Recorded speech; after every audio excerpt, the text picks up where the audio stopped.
पहली बार चीन को खून के आंसू रुलाया है, जिस वजह से चीन की आंखों से आंसू रुकने का नाम नहीं ले रहे। और चीन को सबसे ज्यादा भरोसा जिस देश पर था, वही देश आज चीन को घर से धक्के देकर बाहर फेंक दिया है। इस चीन ने हमारे देश को भी बहुत ज्यादा ब्लैकमेल करके मजबूरी का फायदा उठाकर भारत को भी खून के आंसू रुलाया था, लेकिन शायद आज उसे उसके कर्मों की सजा मिली है और हमारा बदला पूरा हो गया है। रूस ने हमारा वो बदला लिया है जो आज से पहले भारत ने कभी नहीं लिया, लेकिन आज भारत को अच्छा भी महसूस हो रहा है और बुरा भी। क्यों? क्योंकि हमारे भारत का दिल इतना बुरा नहीं, क्योंकि हमारे भारत का इतना बुरा दिल नहीं है जो किसी की मुसीबत में देखकर जश्न मनाए। भले ही चीन ने हमारे साथ घटिया से घटिया सलूक क्यों ना किया हो, लेकिन फिर भी भारत ने इंसानियत के नाते कोई खुशी नहीं मनाई। लेकिन एक बात तो है, भारत ने बदला ना लेकर रूस ने बदला तो लिया है, वो कैसे भी लिया हो, लेकिन बदला लिया है। तो आइए जान लेते हैं रूस ने चीन के साथ ऐसा क्यों किया, जो चीन रात भर सिर्फ और सिर्फ रोता ही रहा। लेकिन उससे पहले भारत सरकार ने जो इंसानियत दिखाई है, उसके लिए वीडियो को एक लाइक करके चैनल को सब्सक्राइब जरूर कर दें। व्यूअर्स, हम अपने टॉपिक पे वापस बात करते हैं। दरअसल अपने पड़ोसियों पर कभी भी विश्वास मत करना, वो आपको कभी भी धोखा दे सकते हैं। तो आप चीन और रूस को देख ही रहे हैं, कितने अच्छे दोस्त हैं, कभी लड़ाई नहीं होती और पिछले कई सालों से दोनों मिलकर किस तरह अमेरिका और पश्चिमी देशों का मुकाबला कर रहे हैं। लेकिन पूरा एक दिन भी नहीं हुआ, खुद चीन और रूस ने आप सभी लोगों को जवाब साफ साफ दे दिया। दरअसल हाल ही में SCO का एक समिट हुआ, उसमें प्रधानमंत्री श्री नरेंद्र मोदी तो नहीं गए। ऐसे में दो सबसे बड़े लीडर यही थे, पुतिन और श्री जिनपिंग जी। दोनों देशों के बीच में पहले तो मीठी मीठी बातें हुई, लेकिन उसके बाद जैसे जैसे समिट आगे बढ़ा, दोनों तरफ से तलवारें खींचने लगी। और तलवार खींचने का कारण था दोनों देशों के बीच में कई बाउंड्री डिस्प्यूट। लेकिन उससे भी बड़ा कंपटीशन इन दोनों देशों का है सेंट्रल एशियन कंट्रीज पर कंट्रोल का, कि मंगोलिया, कजाकिस्तान, तुर्कमेनिस्तान, इन देशों पर चीन का कब्जा होगा या फिर रूस का पुराना डोमिनेंस बना रहेगा। इसको लेकर दोनों देशों में जबरदस्त खींचतान हुई इस SCO की समिट में, यहाँ तक कि दोनों देशों के अधिकारियों में खूब बयानबाजी भी देखने को मिली। एग्जाम्पल के लिए रूस ने कहा कि SCO में शामिल तमाम जितने भी मध्य एशियन देश हैं, इनकी सिक्योरिटी पर हम ध्यान देंगे। तो चीन ने कहा कि इन देशों की इकोनॉमिक प्रॉस्पेरिटी पर हमें ध्यान देना होगा, इसलिए चीन इन्हें लोन प्रोवाइड करेगा। और यहीं पर रूस का सबसे बड़ा खतरा है। दरअसल रूस का इफेक्ट पिछले करीबन 100 सालों से भी ज्यादा इन तमाम मध्य एशियन देशों पे रहा है और यह देश हमेशा से ही रूस पर डिपेंडेंट रहते हैं और रहते आए हैं। व्यूअर्स, पिछले 13 सालों में यह चीजें बदली हैं। 2013 में जब श्री जिनपिंग के राष्ट्रपति बनने के बाद one belt forest road initiative launch किया गया, जिसे बी मिरर की बेल्ट एंड रोड इनिशिएटिव कहा जाता है, तब से ये तमाम देश रूस की तरफ से पाला बदलकर चीन के पाले में जाते दिखाई दे रहे हैं। चीन ने इन देशों को खूब जमकर लोन बांटे हैं, जिससे कि इनकी निर्भरता चीन पर शिफ्ट हो चुकी है, साथ ही इनकी लॉयल्टी भी चीन की तरफ शिफ्ट हो गई है। ये देश धीरे धीरे चीन के प्रति वफादार होते जा रहे हैं और ये रूस के लिए एक बहुत ज्यादा बड़ा खतरा है। रूस कभी नहीं चाहता कि इन छोटे छोटे देशों पर अमेरिका या चीन में से किसी भी देश का प्रभाव बढ़े। आप कहेंगे कि अमेरिका तो समझ में आया, वो रूस का कॉम्पिटिटर है और पुराना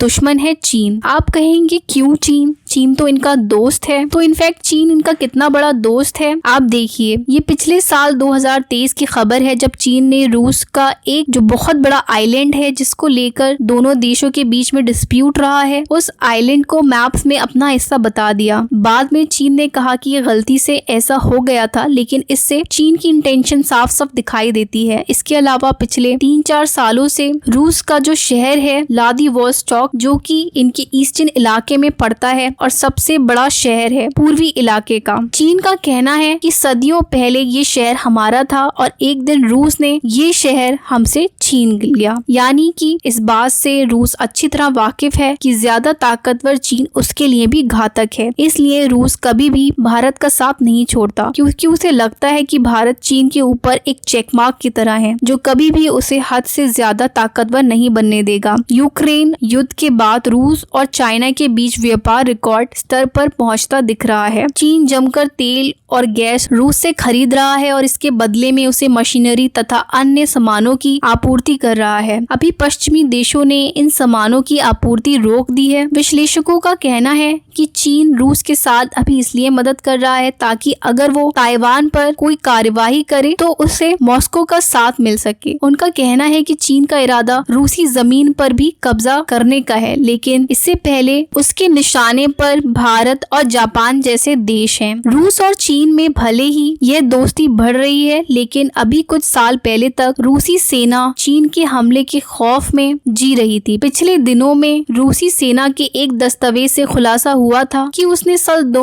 2008 से लेकर 2014 तक युद्ध अभ्यास किया था। इस अभ्यास के दौरान रूसी सेना ने चीन की ओर से पैदा की गई अशांति से निपटने के लिए तैयारी की थी। व्यूअर्स, रूस पता नहीं इसके साथ क्या क्या करेगा और कब तक करेगा। आप सभी को याद होगा कि कैसे रूस ने यूक्रेन की किस तरह बैंड बजाई थी। वैसे व्यूअर्स, हमारे पास एक और खबर है जिसका जानना आप सभी के लिए बहुत ज्यादा जरूरी है, तो चलिए वो भी जान लेते हैं। दरअसल व्यूअर्स, हिंद ओशियन एरिया में चीन की अग्रेशन का जवाब देने के लिए अमेरिका ने बड़ी प्लान बनाए। इसके अंदर अमेरिका सेना जापान में अपनी मिलिट्री फोर्सेस को अपग्रेड करने के लिए $10 अरब खर्च करने जा रही है। डिपार्टमेंट ऑफ डिफेंस ने बुधवार को बताया है कि अमेरिका दर्जनों डी मिनिमम लड़ाकू विमान को जापान भेज रही है। CNN की रिपोर्ट के अनुसार पेंटागन ने बताया है कि इनका इस्तेमाल अमेरिका जापान अलायंस बढ़ाने, एरिया रेजिस्टेंस को मजबूत करना और हिंद पैसिफिक एरिया में शांति और स्थिरता को मजबूत करने के लिए किया जाएगा। पेंटागन ने अपनी रिपोर्ट में बताया है कि इस अपग्रेडेशन के जापान के मिसावा एयरबेस में तैनात 36